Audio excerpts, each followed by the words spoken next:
আজকে রান্না করব বড় মাছ, সেই রেসিপি থাকছে। হ্যালো এভরিওয়ান, আসসালামু আলাইকুম। মাছগুলোকে কেটে বেছে ধুয়ে পরিষ্কার করে নিয়েছি। 1 চামচের মতো লবণ আর 1 টুকরো লেবু চিপে রস দিয়ে মাখিয়ে রেখে দিয়েছি 10 মিনিটের মতো। রেখে এখন আবার সেই লেবুর রস আর লবণটা ধুয়ে ফেলে দিয়েছি।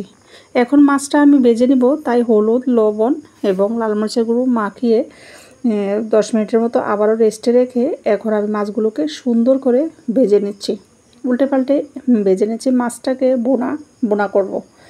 টমেটো দিয়ে এই মাছটা বোনা করলে যে এত টেস্ট হয় তা আমি আগেও জানতাম না।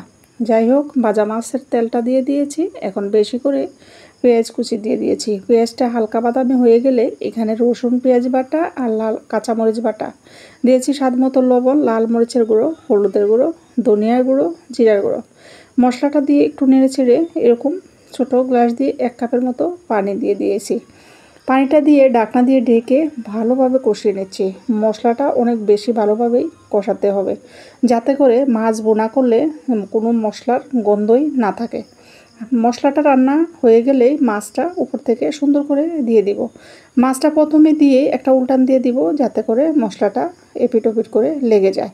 না হয় পরবর্তীতে নাড়া যায় না, তাহলে মাছ ভেঙে যায়। আমি আর এই মাছটাকে বেশি নাড়তে যাব না, নাড়তে গেলেই এই সমস্ত মাছগুলো ভেঙে যাওয়ার চান্স থাকে। তাই এই যে উপর থেকে টমেটো দিয়ে দিয়েছি, ঢাকনা দিয়ে ডেকে চুলার আঁচ মিডিয়াম রেখেই রান্না করব। একটু কষিয়ে নিলে সামান্য একটু পানি দিয়ে দিয়েছি। একদমই যেহেতু আমি মাখা মাখা রান্না করব, এটাতে কোনো ঝোল থাকবে না, এই কারণে আমি পানির পরিমাণ একেবারেই কম দিয়েছি। যাই দেখতেই পাচ্ছেন টমেটো গলে একদম সুন্দর একটা রান্না হয়েছে। উপর থেকে কিছু কাঁচামরিচ ফেলে দিয়ে দিয়েছি, এটার সেন্ট ভালো আসবে। কিছু ধনেপাতা দিয়ে দিয়েছি। দেখতেই পাচ্ছেন কতটা লোভনীয় হয়েছে। এই মাছটা আমি আগে খেতাম না। এখন এই মাছটা আমি আজকে রান্না করে খেয়ে আমি তো ভাবছি যে দুপুরের পরে আরেকবারও কি আছরের পরে ভাত খেয়ে নিব। এই মাছটা এত টেস্ট হয়েছে। যাই হোক, এই তরতাজা মাছটার টেস্ট যে এত ভালো হবে তা আমিও বুঝতে পারি নাই।